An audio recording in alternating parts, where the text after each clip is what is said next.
Kelupaan direkam.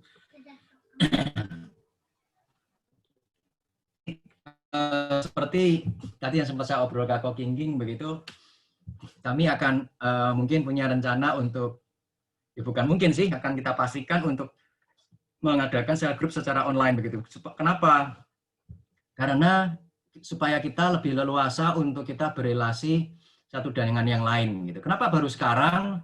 Ya kita bicara penyesuaian terhadap kondisi. Jadi di masa pandemi pelayanan ini kita tidak pernah punya pelayanan digital semacam ini sebelumnya. Jadi selama pandemi segala sesuatu baru. Saya mengawali pelayanan untuk PA ini dari bidang pembinaan juga istilahnya sesuatu yang bukan sekedar baru programnya, tetapi seumur hidup juga sesuatu yang baru untuk dilakukan. Jadi semuanya meraba-raba dan ya diadakan kalau dipikirkan secara matang dulu enggak mulai-mulai begitu. Tapi kalau dimulai dulu jadinya enggak matang begitu. Jadi ya terpaksa harus fokus satu demi satu begitu. Setelah ya kemarin dari hasil survei kita saya lihat kita sudah cukup established begitu kan, sudah mulai yang hadir juga stabil, terus kualitas yang kita pakai platformnya juga bagus, mulai cocok begitu. Saya pikir saya mau merintis yang baru bersama-sama. Nah, itu yang ini yang akan kita lakukan begitu. Karena ini di bawah bidang pembinaan, jadi bidang pembinaan yang memikirkan dan merintis begitu. Yang lama coba tidak ditinggal, tetapi ya lebih enak lah, tidak perlu dipikirkan terlalu gimana begitu. Nah, kita akan buka Alkitab kita dari Filipi 5 ayat 11. Tapi kita akan hari ini kelihatannya cuma bisa Filipi 5 aja.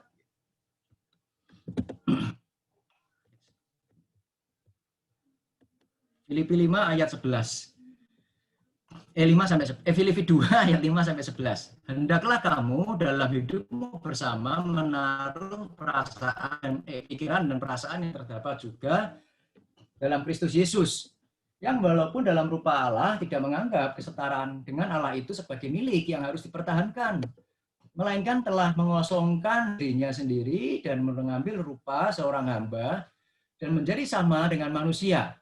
Dan dalam keadaan sebagai manusia, ia telah merendahkan dirinya dan taat sampai mati, bahkan mati di kayu salib. Itulah sebabnya Allah sangat meninggikan dia dan mengaruniakan kepadanya nama di atas nama, supaya dalam nama Yesus bertekuk lutut segala yang ada di langit dan yang ada di atas bumi dan yang ada di bawah bumi.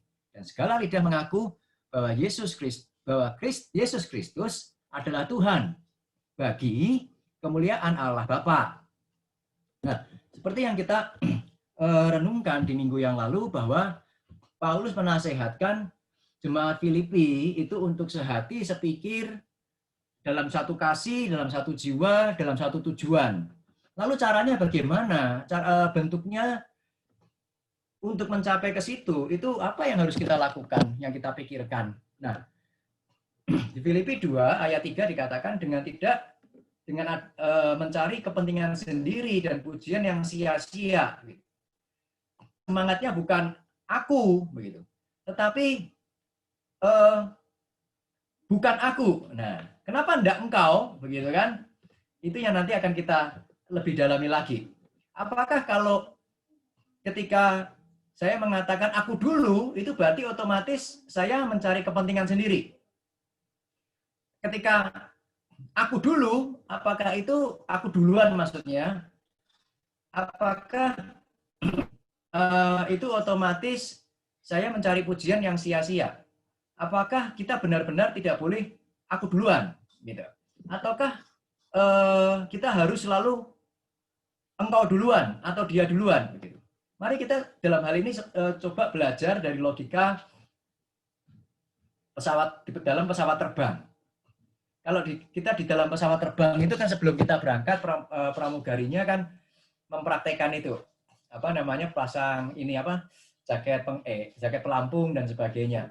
Lalu dia bilang kalau pesawat drop, udara tekanan udaranya mulai nggak beres di dalam pesawat, lalu ada apa itu namanya itu keluar gitu kan, yang ini ya untuk masker nafas itu, oksigen itu keluar.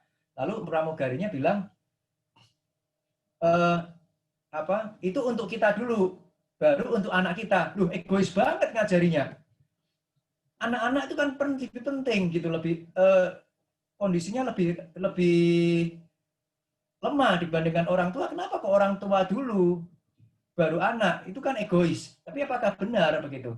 Nah, selanjutnya biasa dikatakan kalau orang tuanya kolaps, anaknya pasti ikut kolaps. Jadi orang tua diberikan kekuatan dulu supaya apa? Supaya bisa menolong anaknya. Jadi ketika kita melakukan sesuatu yang sifatnya aku duluan, bukan berarti egois. Tetapi belum tentu egois, tetapi selama itu dipahami dan dilakukan di dalam konteks untuk kepentingan orang lain. Nah, itulah artinya keteladanan. Keteladanan itu aku duluan melakukan dulu. Untuk apa? Supaya orang lain mencontoh, mendapatkan teladan. Kita tidak akan ngomong kepentingan orang lain. Kamu perlu bertumbuh melalui apa namanya itu, begitu kan? Tindakan. Ayo kamu bertindak. Nah, terus contohnya mana? Nah, gitu kan? Nah, kita melakukan duluan untuk apa? Untuk demi kepentingan orang lain. Kenapa? Sebagai seorang hamba Tuhan, saya harus belajar duluan sebelum saya melayani. Kenapa seorang misal pengurus harus belajar duluan sebelum melayani? Karena ya itu tadi begitu. Saya mendapatkan sesuatu lebih dahulu untuk apa? Banyak-banyak untuk kepentingan orang lain. Jadi kita bicara bukan sekedar praktika, tetapi kita bicara semangat untuk mencari kepentingan orang lain, untuk mencari kepentingan orang lain di dalam. Nah, strateginya itu yang bisa bermacam-macam. Jadi caranya gimana? Misalnya, yang lain, perhatikan kepentingan orang lain juga. Kalimat itu ada, also. Jadi kalau ada kata juga, berarti kepentingan diri diperhatikan nggak? Diperhatikan nggak? Kepentingan diri diperhatikan nggak? Tentu diperhatikan, tetapi tidak boleh hanya kepentingan diri kita saja. Nah,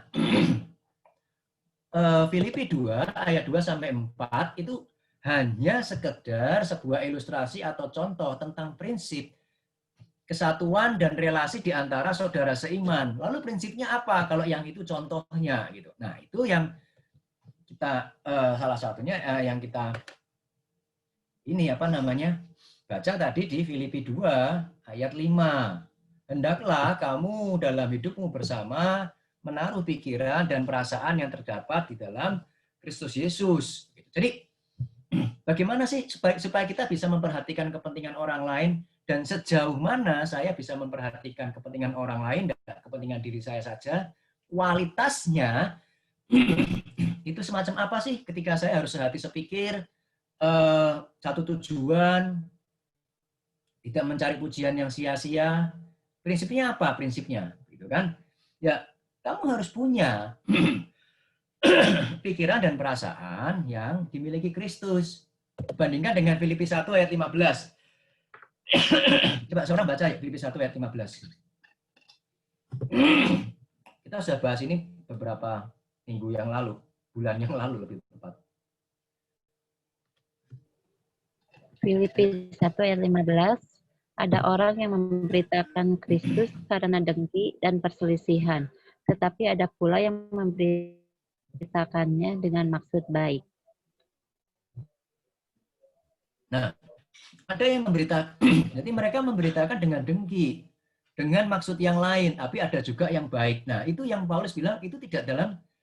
Jadi jemaat Filipi, meskipun cukup jemaat yang maju secara iman, baik begitu, Paulus bersukacita atas keberadaan mereka, kondisi mereka secara rohani, tetapi tidak bisa dipungkiri. Pungkiri apa? Bahwa ada disintegrasi di dalam gereja yang kelihatan sehat ini, gitu. Tapi apakah berarti Filipi gereja yang termasuk yang tidak sehat?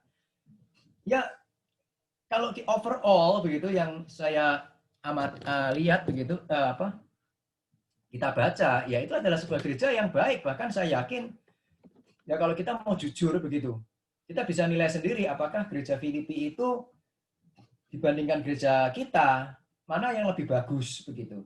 Tetapi sebagus-bagusnya gereja Filipi, toh ya tetap isinya manusia. Yang semua di dalam satu proses, gereja pun berproses. Maka ada kelemahan-kelemahan yang selalu muncul di dalam gereja yang sehat. Begitu. Karena gereja yang sehat itu berbeda dengan gereja yang sempurna. Gitu. Tetapi juga berbeda dengan gereja yang sakit. Gereja yang sehat dia menuju dalam kesempurnaan. Gereja yang sakit dia tidak punya unsur-unsur gereja yang sehat. Bahkan mungkin dan itu berbeda lagi dengan apa gereja yang sesat, misalnya gereja sesat begitu. Kalau saya boleh pakai kata sesat ya, yang salah.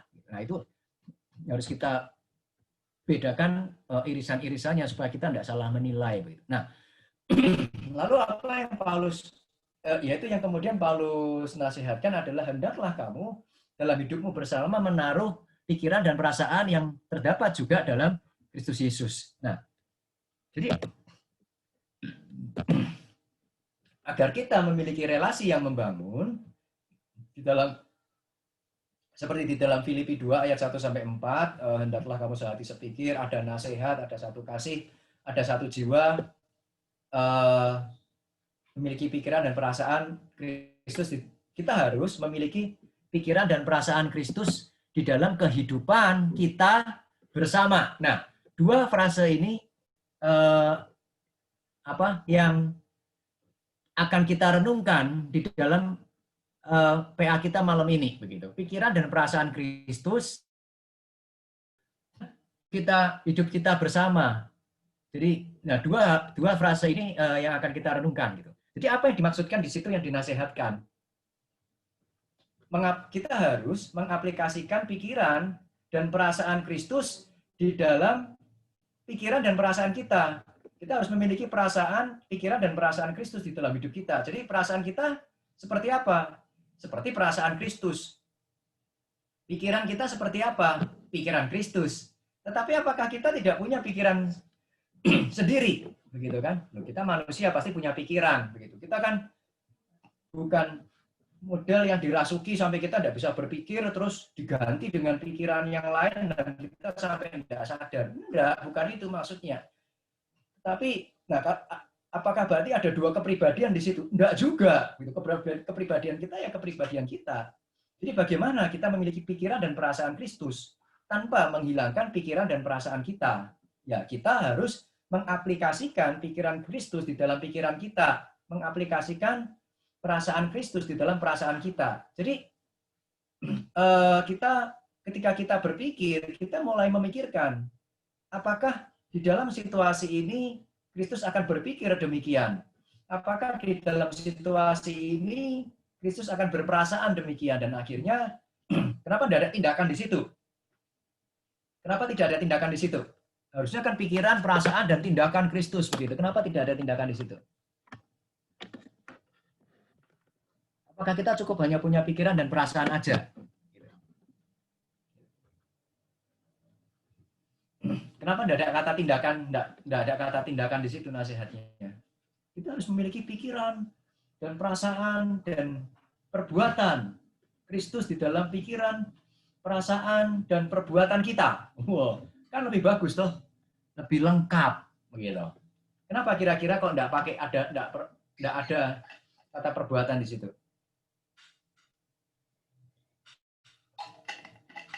Ada yang mau ngasih ide nggak? Satu orang aja. Ada yang kira-kira mau jawab?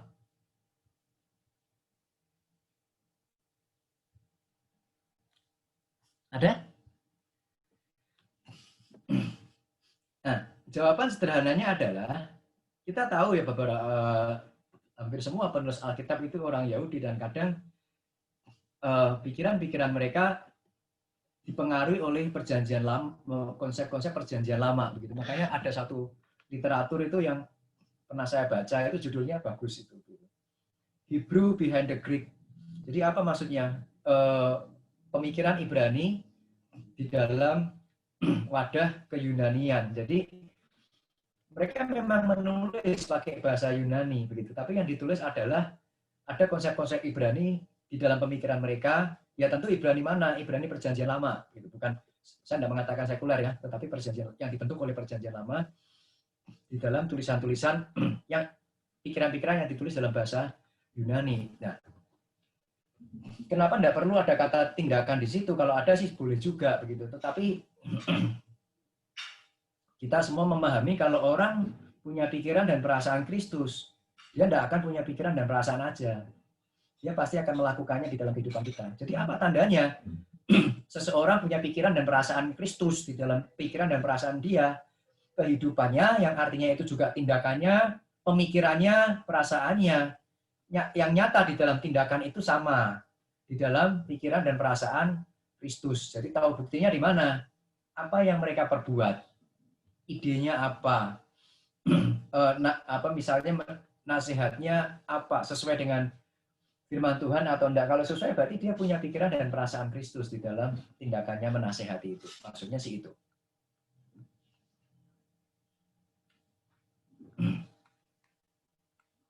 Nah, jadi kok rada macet ya. Jadi ketika dikatakan kita harus memiliki pikiran dan perasaan Kristus di dalam kehidupan kita bersama, kata bersama itu artinya apa? Dia Paulus menasehatkan bahwa pikiran dan perasaan Kristus itu tidak boleh hanya dimiliki oleh orang-orang tertentu aja, tetapi seluruh anggota di dalam komunitas itu harus memiliki pikiran dan perasaan Kristus. Kenapa? Kalau kita di dalam kebersamaan kita itu ada orang-orang yang tidak memiliki pikiran dan perasaan yang sama dengan Kristus, maka dampaknya adalah ya kita tidak bisa sehati sepikir, sejiwa. Menasehati juga nasihatnya mungkin juga keliru begitu. Nah, jadi supaya kita punya sehati sepikir sejiwa, tapi ada orang-orang yang tidak memiliki pikiran dan perasaan Kristus, lalu bagaimana kalau kita harus satu pikiran, satu hati, satu jiwa? Ya artinya pikiran dan perasaan seluruh anggota komunitas, individu yang lain, kehidupan pribadi individu yang lain menjadi bagian dari pelayanan kita juga, begitu. Menjadi tanda kutip tanggung jawab kita juga untuk apa? Bersama-sama memiliki perasaan dan pikiran yang sama dengan Kristus. Nah, baru kalau kita memiliki perasaan dan pikiran yang sama dengan Kristus, dewasa rohani di dalam Tuhan, baru kita bersama. Baru kita bisa memiliki kebersamaan yang baik. Bukan memiliki kebersamaan yang kurang baik, yang kurang positif. Jadi, bagaimana agar kita bersatu? Adalah, ya kita menjadi dewasa di dalam Tuhan. Dulu. Jangan dibalik, kita bersama dulu, baru kita dewasa.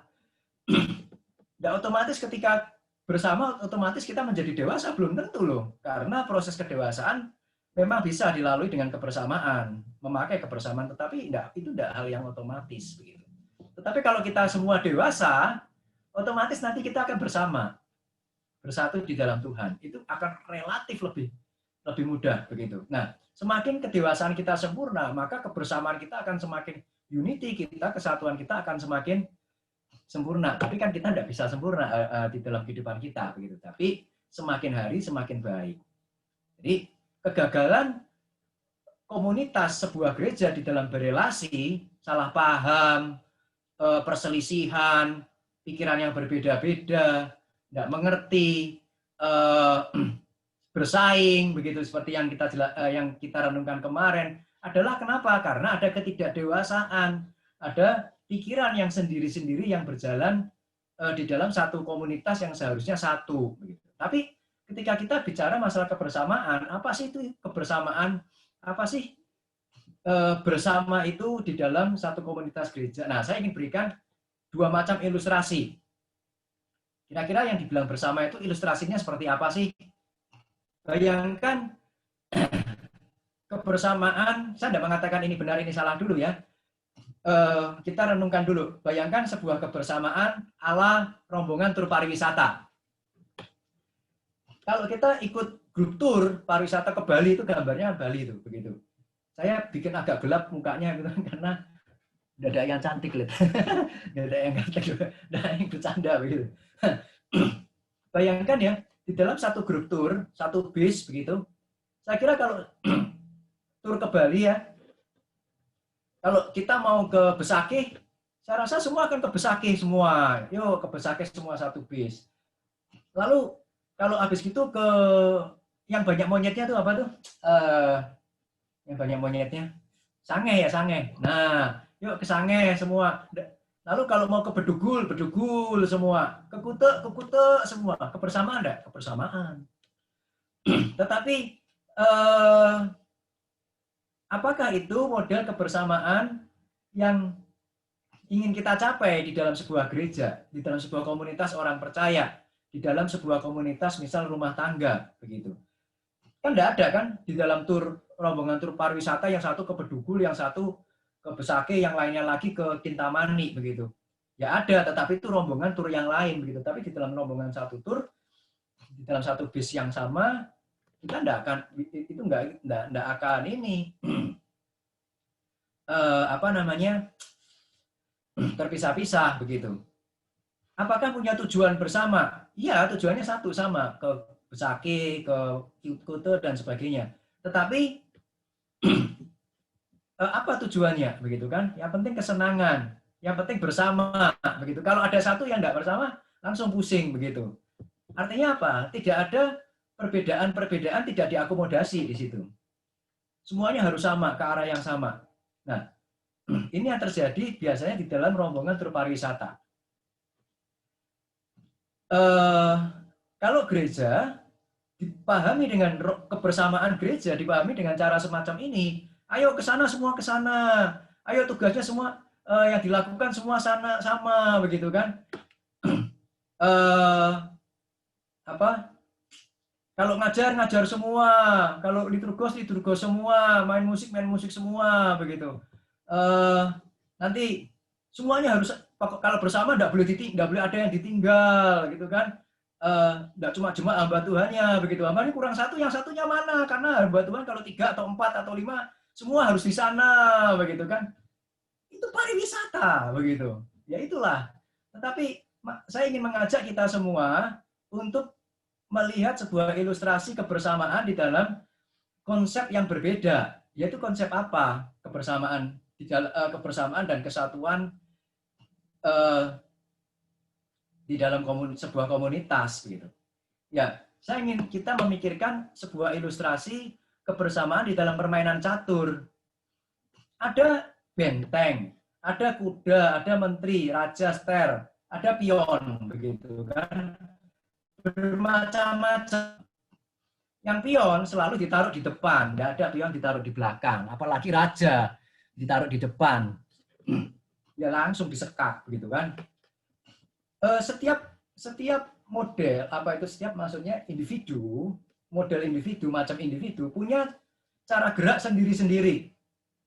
Yang pion kalau langkah pertama 2 langkah boleh. Setelah itu ya cuma boleh 1 langkah gitu toh. Nah, kepecet. Lalu ada misal ini kuda harus letter L, enggak boleh lurus. Yang menteri itu miring, yang perdana menteri boleh sembarang. Kalau yang benteng lurus begitu. Coba bayangkan ya, semua harus sama begitu. Pion kalau jalan 2 langkah 1, berarti 2 jalan langkah semua. Jadi giliran pertama pion jalan 2 langkah, giliran kedua pion lagi jalan 2 langkah sampai ke berapa tah? Ke 8. Jadi dijejer semua bersama-sama, pionnya bersama-sama seragam maju 2 langkah semua. Itu kebersamaan. Iya, tapi kalau kita main catur kayak begitu pasti kalah. Kenapa? Ya karena kita seragam. kebersamaan kita dipahami dengan cara yang salah. Kalau kita gerakan kuda letter L begitu kan, maju 2 langkah maju terus 1 langkah ke kanan, kuda yang satu harus juga dimajukan 2 langkah yang depan, 1 langkah ke kanan juga. Coba kita main catur begitu, habis pasti kita. Nah, di dalam kebersamaan pion-pion atau bidak-bidak catur itu semua ada perbedaan gerakan, ada perbedaan peran, tapi tujuannya sama. Untuk apa? Sekakbat itu raja musuh. Begitu. Ada strategi bersama. Begitu. Karena apa? Meskipun ada banyak tujuan gerakan, tapi satu tujuan, ada satu strategi bersama. Karena ada yang menggerakkan, itu satu. Begitu. Nah, tentu kita berbeda dengan pion-pion dan bidak-bidak catur. Kenapa? Karena kita bukan robot, kita bukan materi, kita manusia yang berpribadi, gitu. Punya keunikan. Nah, tetapi bagaimana kita bisa di dalam kepelbagaian kita, keterbatasan kita, pion terbatas, dia cuma bisa jalan 1 langkah, kalau makan miring, dia tidak bisa ke sana kemari. Tetapi bukan berarti tidak bisa ikut campur atau bersama di dalam sebuah strategi atau misi besar permainan catur itu, tetapi dengan kelemahannya dia begitu.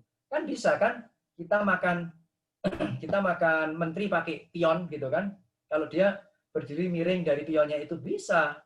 Dia punya kelemahan tetapi tetap punya kontribusi begitu. Saya kalau main catur juga saya tidak pinter sih main catur. Tapi saya juga harus memperhatikan meskipun itu cuma pion sepele tetapi dia ketika meskipun dia lemah, begitu kecil, gerakannya terbatas, tetapi kalau di tempat yang tepat, dia bisa memberikan kontribusi besar, melindungi raja, bisa menghambat pekerjaan musuh dan sebagainya, begitu. Nah, tetapi bagaimana dia bisa menempatkan berada di dalam posisi yang tepat? Karena ada satu pribadi yang menggerakkan itu semua. Nah, ini juga yang seharusnya di dalam kebersamaan gereja kita. Bukan kebersamaan kalau bahasa Jawa itu ubyang-ubyung begitu kan, semua sama di satu tuh ini begitu. Perannya semua sama, naik bis satu yang satu, terus lihat-lihat begitu, paling kalau sudah sampai sana pencar-pencar nanti kumpul lagi begitu kan. Saking ada tour group yang ada perusahaan tur yang menyediakan makan siang begitu atau makan begitu. Coba kalau enggak ada, semua piknik semua, terus makan siang siapa yang sediakan? Ya piknik tapi enggak makan bisa-bisa, gitu kan? Nah, kebersamaan komunitas di dalam gereja dan orang percaya secara universal, saya kira lebih sesuai dengan filosofi permainan catur dibanding konsep atau filosofi rombongan tur pariwisata gitu. Jadi apa? Nah, kita harus perhatikan, artinya kita harus mulai membedakan di dalam sebuah komunitas itu, kita harus membedakan dengan jeli apa itu uniformity dan apa itu unity. Keseragaman dan kesatuan itu 2 hal yang berbeda. Seragam ya semuanya sama, persis plek begitu. Kayak kita ada padus, ada seragam begitu kan. Modelnya yang kayak model seragam kita yang paling terkenal yang warnanya biru kayak seragam bank itu. Itu kan itu semua gitu sama gitu. Nanti kalau tampil gambarnya warnanya semua sama begitu. Kalau ada satu aja yang tiba-tiba warnanya merah dibilang ini enggak sesuai begitu kan, enggak seragam, jelek, bikin mata sepet begitu kan, yang lain bagus biru, ini merah satu begitu. Jadi harus seragam. Enggak, unity itu bukan keseragaman begitu. Unity is not uniformity. Nah, yang kita kejar itu kesatuan, unity atau uniformity yang ingin kita kejar. Yang kita kejar bukan uniformity. Yang kita kejar itu unity. Kenapa? Karena saya tidak bisa menjadi sama seperti orang lain. Orang lain juga tidak bisa menjadi sama seperti saya. Sebuah pion tidak bisa menjadi sama seperti kuda. Kuda tidak bisa menjadi sama seperti benteng. Kalau kita memaksakan itu, ya, yang lain akan merendahkan yang lain begitu. Tetapi kalau kita menghargai perbedaan, begitu kan, menempatkan masing-masing ketika ada apa ya, semua bisa berkontribusi secara maksimal di dalam kelemahannya. Bukan berarti kadang kelemahan orang itu ada kelemahan-kelemahan tertentu yang tidak bisa diatasi begitu. Tetapi ya itulah manusia, mau belajar, ada hal-hal tertentu yang mau belajar sampai mati pun ya saya tidak bisa lakukan. Contoh paling gampang ya, Anda semua tahu, saya tidak bisa nyanyi begitu. Jadi kalau kalau saya ikut padus itu apa Natal apa ya itu penggembira begitu sebenarnya. Jadi kalau ditanya Pak Bayu, saya biasanya bass begitu. Bukan biasanya, selalu bass. Kenapa saya pilih bass? Ada dua alasan begitu kan. Satu, karena suara saya nadanya rendah. Yang kedua adalah kalau bass ya di padus kita itu yang ada temennya. Kalau nada tinggi, kalau yang pria apa yang namanya? Bariton ya apa? Saya tidak tahu tuh. Apa ya? Kalau nada tinggi pria apa? Tenor, Pak. Tenor ya, tenor. Nah, kalau tenor, ya, tidak ada temennya begitu. Jadi, saya kalau suruh latihan tenor, ya, tidak bisa, suara kecekik-cekik begitu ya, malah merusak. Jadi, itu lebih baik saya ikut bass. Itu pun kalau ditanya begini, saya bass sama Coach Wancang. Kalau ditanya, Pak Bayu bisa? Ya saya tanya, Coach Wancang bisa? Kalau Coach Wancang bisa, saya pasti bisa. Saya ngegandol dia. Kalau Coach Wancang salah, saya ikut salah. Karena saya tidak bisa nyanyi. Nah, kalau itu dipaksakan, saya merusak itu pemandangan di situ. Jadi, daripada saya dipaksakan di situ, dan waktu saya terbuang di situ, begitu lebih baik keunikan saya digunakan untuk hal yang lain. Begitu. Nah, saya lebih bisa berkontribusi waktu di tempat yang lain. Begitu. Meskipun saya tidak nampak di dalam grup paduan suara itu mana ini Pak, apa yang Mbak Tuannya semua nyanyi, Pak Bayu kok enggak nyanyi? Enggak apa-apa, karena kalau saya ada rusak nanti begitu. Dan saya juga enggak minta enggak diharuskan, lebih baik saya berada di belakang layar untuk hal-hal yang lain supaya karena kita bukan bicara masalah paduan suara, tetapi di dalam sebuah gambaran yang lebih luas, yaitu misalnya apa, acara Natal. Nah, itu yang misalnya perlu kita ingat begitu, perlu kita pertimbangkan. Yang kita kejar bukan uniformity, yang kita kejar adalah unity. Dan itu kebersamaan semacam itu yang tidak dipahami di dalam jemaat Korintus. Di dalam Korintus pasal 12 terjadi keributan tentang gara-gara apa? Gara-gara karunia rohani. Bayangkan, ribut gara-gara sesuatu yang baik. Begitu. Kenapa? Sesuatu yang baik, karunia rohani itu yang berasal dari Roh Kudus yang sama, dari sumber yang sama, begitu kan, dari satu roh yang sama, kok melahirkan perpecahan. Sumbernya baik loh, yang ngasih itu Roh Kudus. Masa ini Roh Kudus memberi yang tidak baik, begitu kan? Enggak. Kenapa? Karena ada ketidakdewasaan. Ketidakdewasaannya apa? Mereka tidak bisa melihat unity. Mereka menuntutnya uniformity. Kalau kamu mau hebat, kamu harus bisa bahasa roh. Begitu kan? Mereka mulai tidak menghargai ini. Begitu. Jadi yang dituntut harus semua sama, semua ada, semua berada di tempat yang sama. Harus bisa bahasa roh semua. Kalau enggak, mungkin kamu enggak lahir baru, berarti enggak bahasa roh. Loh, Roh Kudus tidak memberikan hal sedemikian. Ada yang bisa, yang mengajar, yang memimpin, ya memimpin. Semua ada peran masing-masing, tetapi semuanya adalah berasal dari roh yang sama, untuk tujuan yang sama, untuk apa ya, kemuliaan dari Tuhan yang memberikannya. Minta seorang baca yuk, Filipi. 1 Korintus 12 ayat 4 sampai 6. Minta seorang baca yuk, 1 Korintus 12 ayat 4 sampai 6.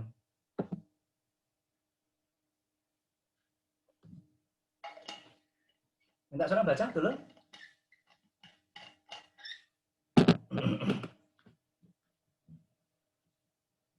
Ada?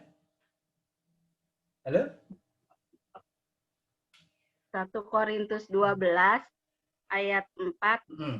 Ada rupa-rupa karunia tetapi satu roh, dan ada rupa-rupa pelayanan tetapi satu Tuhan, Dan ada berbagai-bagai perbuatan ajaib, tetapi Allah adalah satu yang mengerjakan semuanya dalam semua orang. Nah, jadi ada berbagai-bagai pelayanan, berbagai-bagai karunia rohani dan sebagainya, tetapi yang menyediakan, yang mengerjakan itu roh yang sama, Tuhan yang sama. Jadi saya yakin unity Tuhan, begitu kan, itu dinampakkan seharusnya di dalam unity kita. Nah, saya tanya ke gini sekarang. Trinity, Tritunggal, Allah Tritunggal, itu uniform atau unity? Trinity, Tritunggal, Allah Tritunggal, itu uniform atau unity? Unity. Kenapa unity? Tugasnya beda-beda. Tugasnya beda-beda. Oke, ada lagi yang lain? Uniform atau unity? Kalau unity kenapa? Kalau uniform kenapa? Kalau unity tadi ada karena tugasnya beda-beda. Kalau apa namanya? Unity apalagi selain tugasnya beda-beda? Nah, Allah Tritunggal itu tidak uniform. Kenapa? Meskipun Allah, tapi enggak Yesus semua. Enggak Bapa semua. Enggak Roh Kudus semua. Dia diversity. Ada Bapa, ada Anak, ada Roh Kudus. Tetapi unity, mereka roh. Satu. Begitu. Nah, jadi Allah kita itu ya paradoks. Tunggal atau jamak Allah kita? Ya tunggal ya jamak. Loh kok bisa? Nah, Tritunggal. Satu Allah dengan 3 pribadi. Jadi komunitas Kristen yang adalah umat Allah, gambar dan rupa Allah yang tunggal dan jamak sekaligus, begitu. Lalu bagaimana dengan kita? Kita tidak bisa menjadi tunggal dan jamak sekaligus. Tetapi kemudian itu dinampakkan di dalam diversity kita bisa unity. Jadi komunitas, saya katakan komunitas ya. Komunitas Kristen itu tunggal atau jamak? Ya tunggal, ya jamak. Loh, kok bisa? Iya, jamak, banyak orang. Tapi kok tunggal? Iya, satu tujuan, satu roh, satu persekutuan roh. Hatinya satu, pikirannya satu, misinya satu, gitu kan? Tapi berarti semua satu sama dong? Enggak, semuanya beda-beda. Diversity, ada yang bisa ngajar, ada yang bisa mimpin, ada yang bisa nyanyi, ada yang bisa merencanakan, ada yang mungkin nggak bisa merencanakan, nggak bisa punya visi, tetapi bisa menangkap visi, begitu. Ada nggak bisa menangkap visi, tetapi bisa mendukung, begitu. Pokoknya ngikut. Ada. Semuanya berguna. Semuanya bisa memberikan kontribusi. Kenapa? Karena digerakkan oleh roh yang satu. Itu sebabnya di dalam hidupmu bersama, supaya bisa demikian, hendaklah kamu punya pikiran dan perasaan yang seperti Kristus, begitu. Untuk apa? Bersama-sama membangun tubuh Kristus. Bersama-sama agar kita apa? Memuliakan Tuhan. Nah, itu caranya, begitu. Yang diajarkan Paulus, baru kita bisa menampakkan sebuah kebersamaan yang indah. Kebersamaan macam apa? Kebersamaan seperti ilustrasi permainan catur, bukan kebersamaan ala ubyang-ubyung, begitu kan. Pokoknya yang penting bareng di tempat yang sama, waktu yang sama, seperti halnya apa? Tur pariwisata. Kita tidak sedang berpariwisata. Kita sedang berperang, begitu kan, secara rohani. Kita melawan godaan iblis, kita melawan rencana iblis yang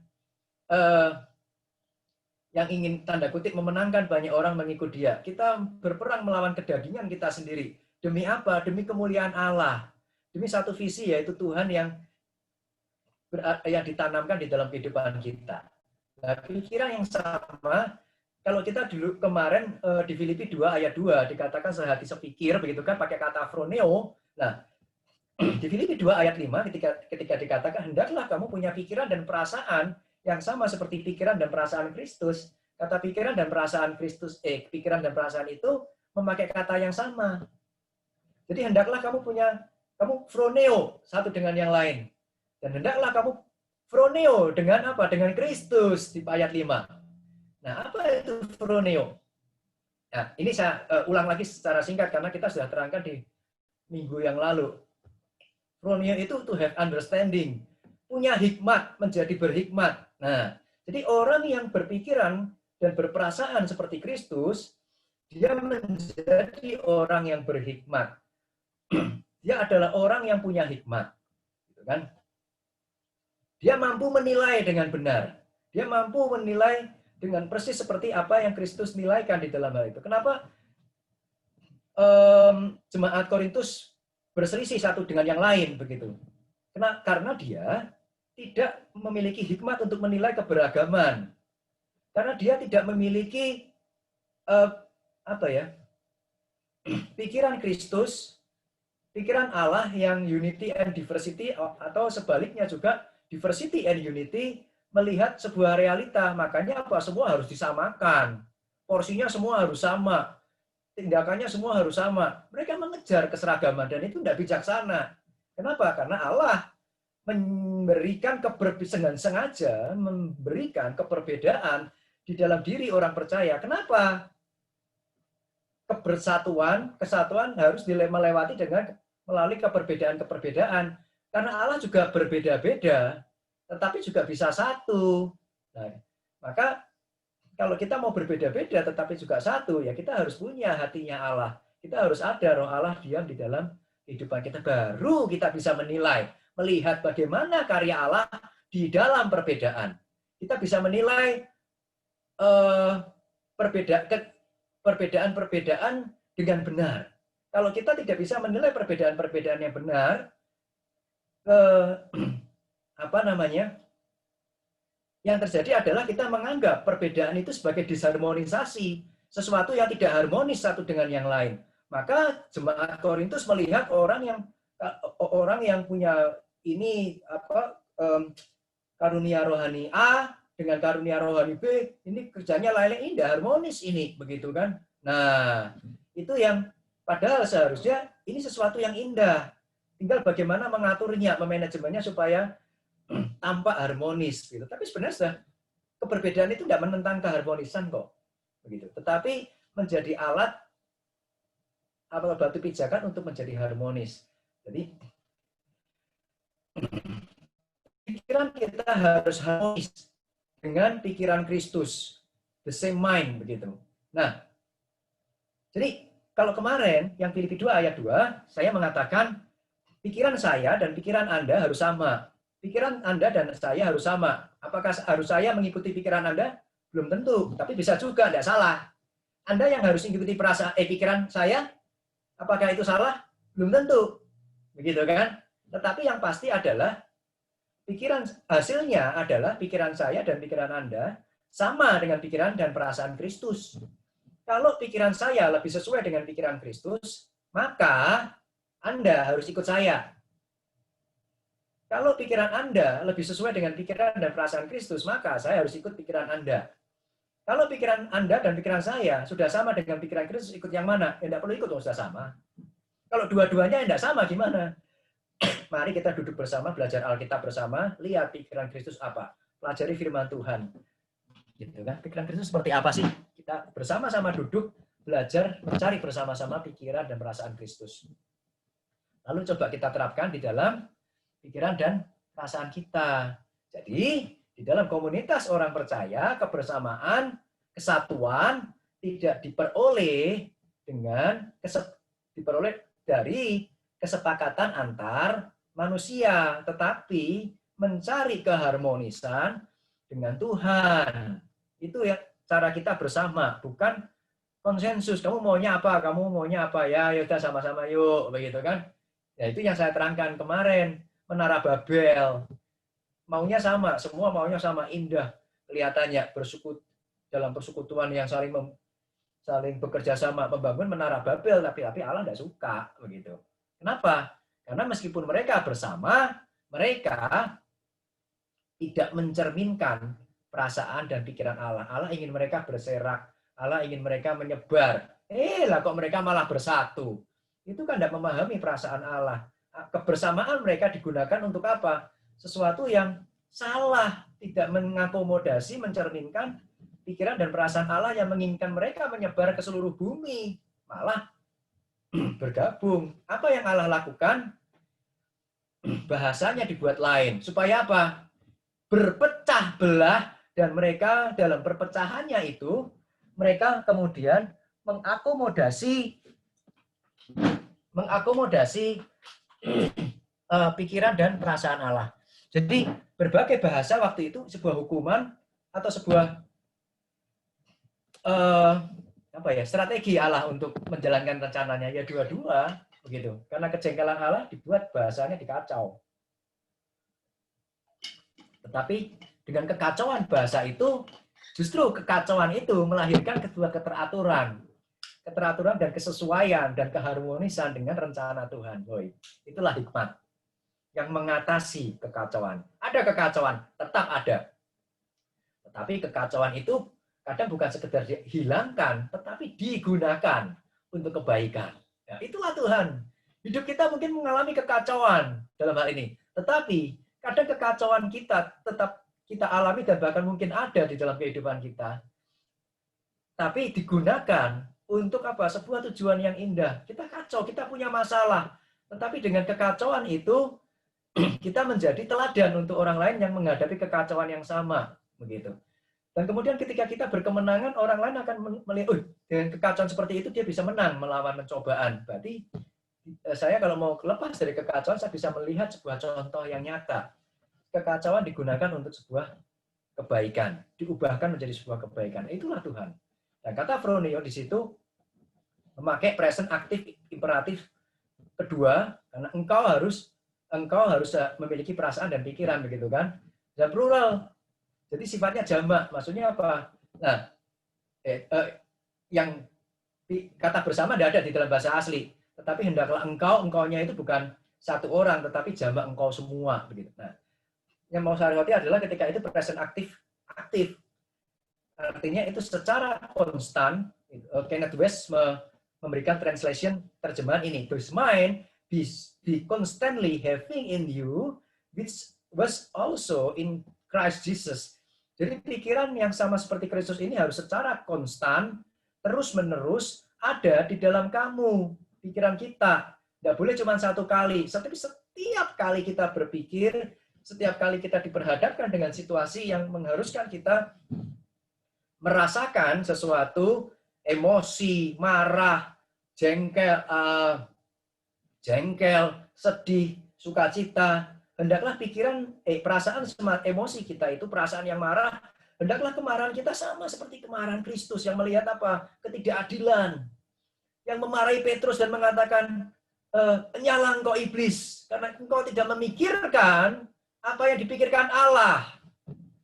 Engkau tidak bersama-sama dengan Allah. Dan karena ada di dalam komunitas murid Kristus yang tidak memiliki pikiran dan perasaan yang sama seperti Kristus, itu menimbulkan kemarahan dari Kristus.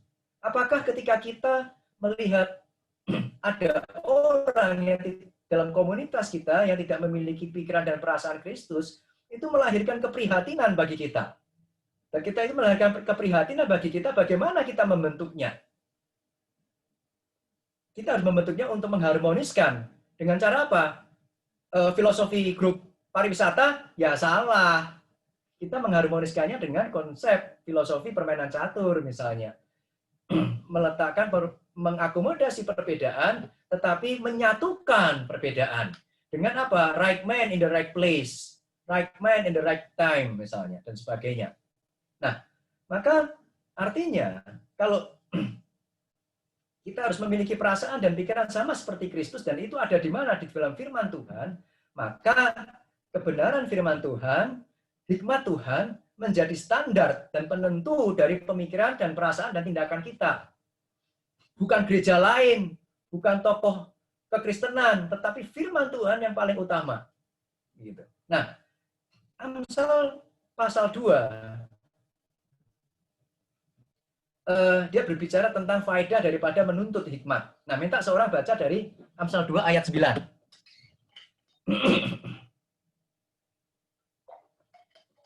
Ya, seorang baca yuk. Amsal 2 ayat 9. Bisa seorang baca Amsal 2 ayat 9? Amsal 2 ayat 9. maka engkau akan mengerti tentang kebenaran, keadilan, dan kejujuran, bahkan setiap jalan yang baik. Engkau akan mengerti kebenaran, keadilan, kejujuran, dan bahkan setiap jalan yang baik. Hikmat itu ayat di Amsal 2 ayat 6 dikatakan, karena Tuhanlah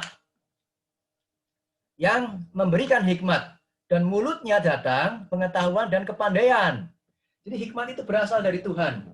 Dan Tuhan ketika dia memberikan hikmat, apa yang hasilnya ketika kita memiliki hikmat? Kita akan mengerti apa itu kebenaran. Kita akan mengerti apa itu keadilan. Kita akan mengerti apa itu yang namanya jujur. Dan kita juga memiliki kejujuran. Begitu kan? Orang mengerti kebenaran itu bukan cuma mengerti. Maksudnya di dalam Alkitab selalu kalau orang ngerti itu melakukan.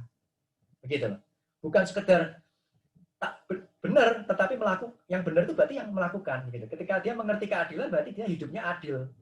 Nah, ketika dia jujur, berarti ketika melakukan, hatinya jujur. Dan bahkan, setiap jalan yang baik.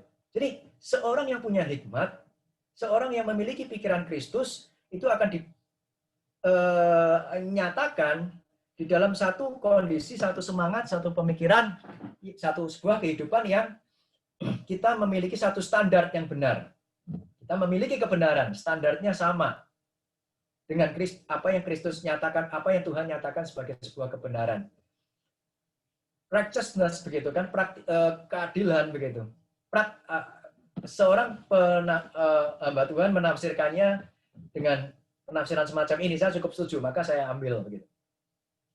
Bukan standar, kita memiliki standar yang benar di dalam bertindak, berpikir dan merasakan. Kita mempraktekannya dengan benar karena kebenaran keadilan tidak bisa, kejujuran tidak bisa. Tidak dipraktekkan, gitu kan? Iman tanpa perbuatan mati. Tetapi ketika kita punya standar yang benar, kita punya praktika yang benar, kita melakukannya dengan kejujuran, dengan motivasi yang benar. Untuk apa? Untuk demi kebaikan orang lain, untuk kepentingan orang lain, dan terutama untuk kepentingan Tuhan. Begitu. Tidak kayak yang di Filipi 1 ayat 15 tadi, untuk kepentingan sendiri. Dan bahkan setiap jalan yang baik, kalau jalan yang baiknya kebenarannya sudah ada, gitu kan? Praktikanya ada, motivasinya ada. Salah satunya jalan yang baik dipahami bukan sekedar kebenaran, jalan yang baik, tetapi jalan untuk menyatakan kebenaran itu baik dan benar. Jadi kita punya kebenaran, kita tahu apa yang betul. Kita bisa melakukan apa yang adil. Kalau ini, kalau kebenarannya dipraktekkan pada situasi ini, hasilnya seperti ini, begitu kan? Kita bisa menilai kalau yang ini salah, kita nilai salah dengan menggunakan kebenaran itu, dengan yang kita menilai yang benar, kita nilai sebagai kebenaran dengan kebenaran yang kita pahami, gitu kan?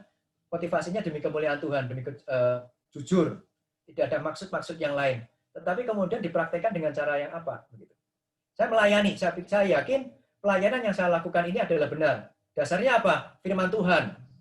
Bukan karena orang lain juga melakukan pelayanan yang sama. Itu keliru, begitu.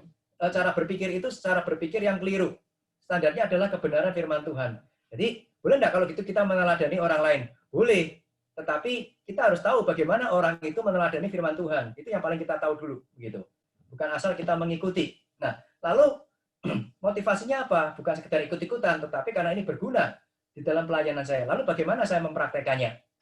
Caranya mempraktekkan harus benar.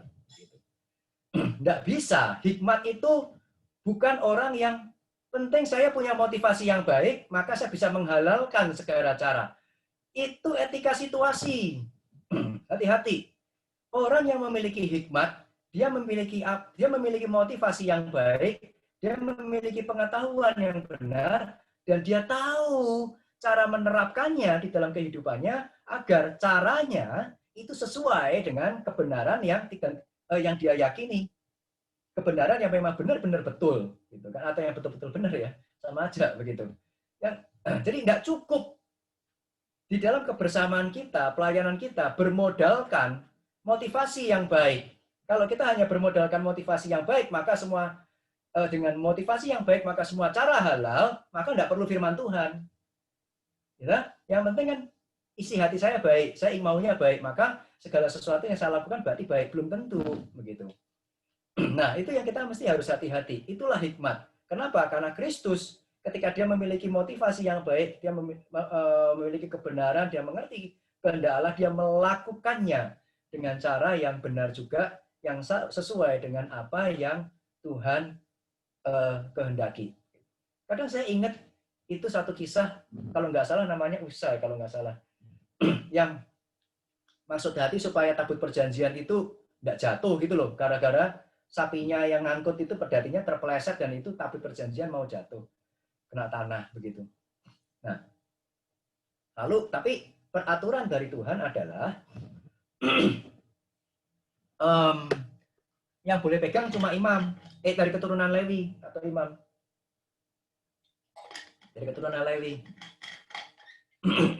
Saya lupa namanya Usai apa itu.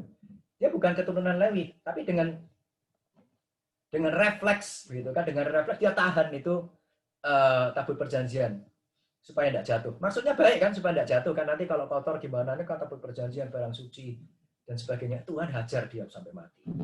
Maka tempat itu dibilang Peres Usa kalau nggak salah. Loh, kenapa maksud baik loh, tidak diperhatikan Tuhan sih kok. Di ini kenapa sih Tuhan lebih mementingkan cara? Problemnya Tuhan enggak, bukan problemnya Tuhan mementingkan cara begitu. Tetapi yang bagi saya, perenungan saya, situasi itu, peristiwa itu adalah Tuhan menginginkan bahwa melakukan sesuatu tindakan yang baik itu harus didasari dengan pemikiran yang bukan latah, tetapi dengan sebuah intensional, dengan sebuah kesengajaan, dengan sebuah kesadaran begitu.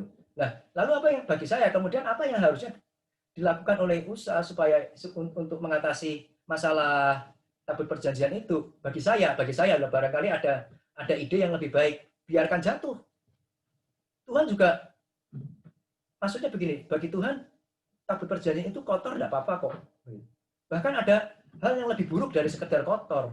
Tabut perjanjian dirampas di dalam ketika bangsa Israel berperang melawan bangsa Filistin, dirampas, dibawa ke kuil dewa-dewa Filistin. Itu kekacauan, tetapi dengan kekacauan itu Tuhan mengubahnya menjadi apa? Menyatakan sesuatu yang indah, gitu kan? Menyatakan kekuasaan dan kedaulatannya di tengah-tengah bangsa-bangsa yang lain. Itu kan patung-patungnya jatuh dan rusak. Kenapa? Karena ada bayi di situ. Itu seakan-akan mengatakan aku lebih berkuasa dari patung-patung itu.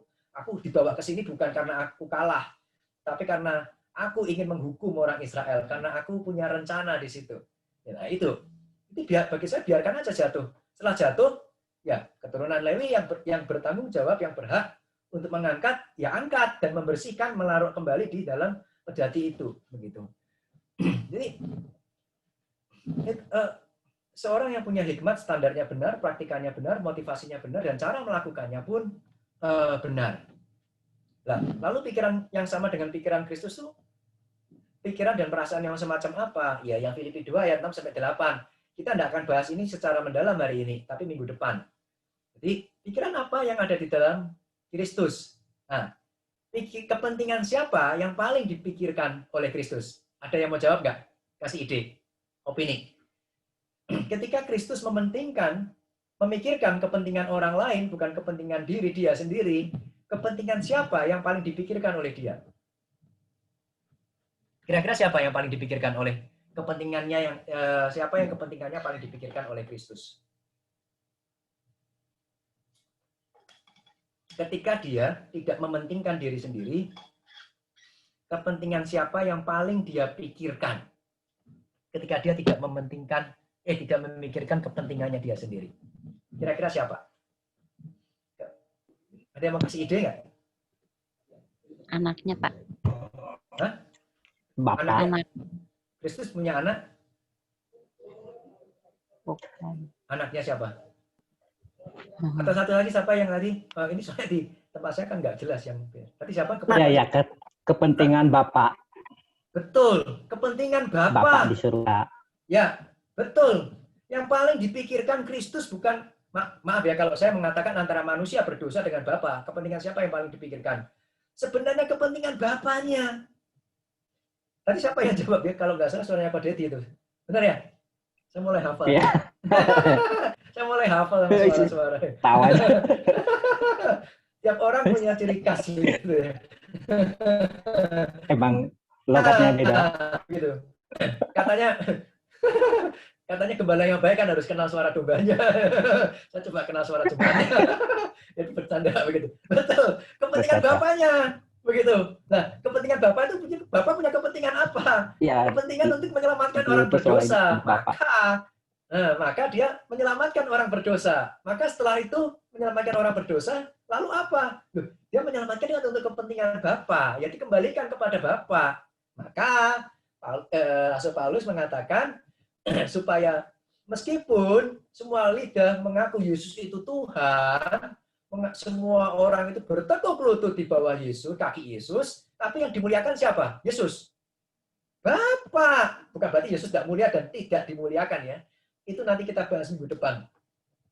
Tetapi endingnya, tujuan akhirnya adalah apa? Kemuliaan Bapa. Jadi ketika kita memiliki pikiran dan perasaan Kristus, kita tidak memikirkan pikiran kita, tidak memikirkan kepentingan kita sendiri. Pikiran siapa yang paling kita pikirkan di dalam pikiran kita? Kepentingan siapa yang paling kita pikirkan? Ya harusnya kepentingan Bapa, sama seperti Kristus mendahulukan, mengabaikan kepentingannya sendiri untuk memikirkan kepentingan Bapa. Maka Yohanes 4 ayat 34, yuk baca satu lagi. Tadi sekarang pria, tadi wanita terus begitu. Yuk, seorang baca ya Yohanes 4 ayat 34.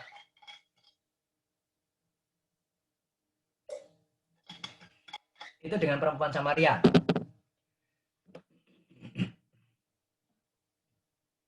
Yang pria mohon.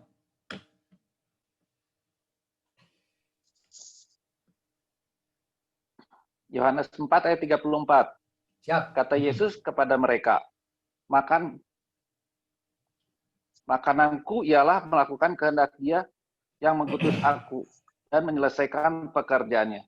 Nah, apa yang dipikirkan Yesus adalah isi hati Bapa dan menyelesaikan kehendak Bapa di dalam hidupnya. Dia menjadikan hidupnya sebagai sebuah wadah bagi kepentingan Bapa. Dan sebuah wadah bagi kepentingan Bapa itu diwujudkan di dalam hal apa lagi? Menjadikan hidupnya wadah bagi kepentingan umat Allah, bagi kepentingan manusia yang berdosa. Gitu. Jadi kepentingan Bapa terhadap keselamatan dan kekudusan umat Allah itu yang dipikirkan oleh Kristus, gitu kan? Kristus mengasihi siapa yang Bapaknya kasihi.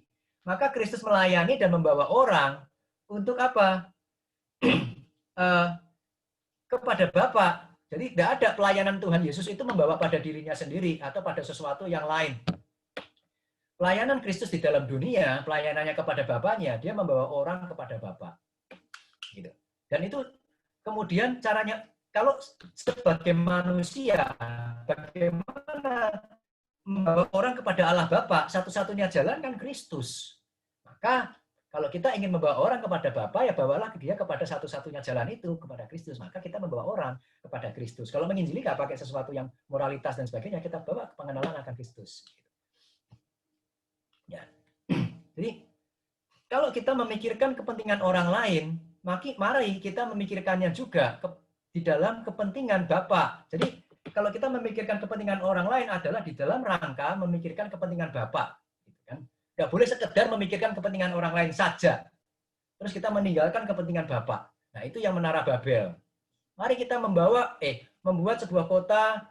Nah, kota itu kemudian menjadi sebuah kesombongan. Kesombongan siapa? Satu orang ya, terutama pemimpinnya. Tetapi kesombongan seluruh kota, pride dari seluruh kota. Memikirkan kepentingan bersama juga, sama-sama bangga dengan menara Babel yang dikerjakan. Tetapi memikirkan kepentingan bersama itu bisa menjadi sesuatu yang mengabaikan kepentingan Bapa. Dan memikirkan kepentingan orang lain di dalam relasinya dengan Bapa. Jadi, apa ya? Kalau saya memikirkan orang lain, gitu, kita mikirkan begini, orang itu berrelasi dengan Tuhan kayak apa? Kehidupan pribadinya dengan Tuhan kayak apa? Beres nggak? Kalau nggak beres, saya memikirkan kepentingannya dia supaya dia bisa punya relasi pribadi dengan Tuhan yang beres. Nah, maksud saya sih itu, gitu maksudnya. Jadi ketika kita melayani bersama, melayani sesama secara bersama-sama, kita memikirkan apa yang kita pikirkan, bukan kepentingan sendiri, tetapi terutama kita memikirkan kepentingan Bapa. Tetapi sekaligus pada saat yang sama, ketika kita memikirkan kepentingan Bapa, kita juga memikirkan orang lain kepentingan orang lain sekaligus. Itulah paradoks. Jadi ketika kita memikirkan orang lain, kita memikirkan kepentingan Bapa enggak? Iya. Kalau kita memikirkan kepentingan Bapa, bisa enggak kita enggak memikirkan kepentingan orang lain? Enggak bisa. Karena Bapa memikirkan bagaimana orang-orang di luar sana kita layani. Karena Tuhan memikirkan relasi kita dengan Dia, peran kita dengan Dia adalah memakai kita untuk melayani orang lain. Tidak bisa kita memikirkan kepentingan Bapa tapi mengabaikan kepentingan orang lain. Tidak bisa. Tetapi sebagai orang yang adalah alat Tuhan, kita tidak bisa memikirkan orang lain tanpa memikirkan kepentingan Bapa. Maka kalau kita menasehati orang lain, tidak boleh kepentingan Bapa, kebenaran Bapa, isi hati Bapa diabaikan. Dengan cara apa? Menasehati orang untuk melakukan dosa misalnya. Tidak bisa. Tetapi kalau kita memikirkan orang lain keluar dari masalah, nasihati dia, membawa dia pada cara-cara yang mengakomodasi, yang menerapkan kebenaran Bapa. Supaya ketika dia keluar dari masalah itu dengan melalui nasihat-nasihat kita, nama Bapa dipermuliakan dengan tindakannya dia yang benar di mata Tuhan. Paradoks. Memikirkan kepentingan lain, Bapak, iya, tapi dengan cara apa? Memikirkan kepentingan orang lain. Memikirkan kepentingan orang lain, iya, dengan cara apa? Memikirkan kepentingan Bapak. Gimana? Apa yang kita lakukan? Ya dua-dua. Gitu. Nah, tapi bagaimana dua-dua itu kemudian dapat harmonis? Di dalam satu tindakan nyata dibutuhkan hikmat.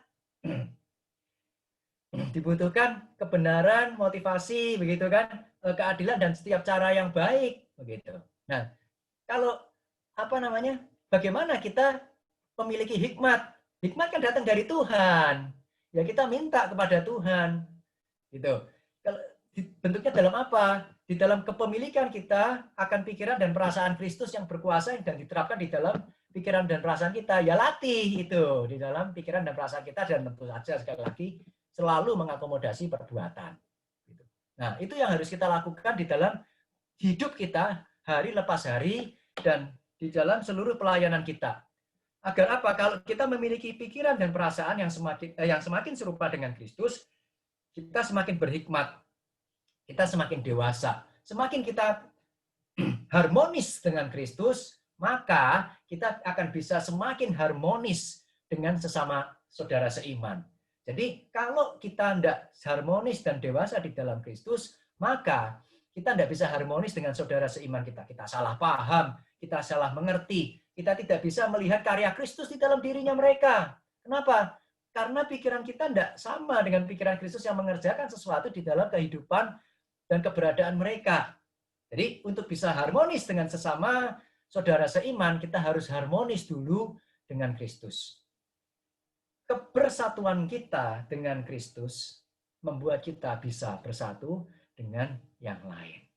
Dengan persatuan yang benar. Kalau mau bersatu, maka kita harus dewasa lebih dulu. Sekian dari saya. Filipi 2 ayat 5. Oke, hendaklah engkau dalam hidupmu bersama memiliki perasaan dan pikiran yang sama yang dimiliki oleh Kristus. Sampai sini ada pertanyaan? Yang belum jelas dulu, kalau nggak ada, silahkan bertanya apapun seperti biasa. Saya stop share dulu. Oke?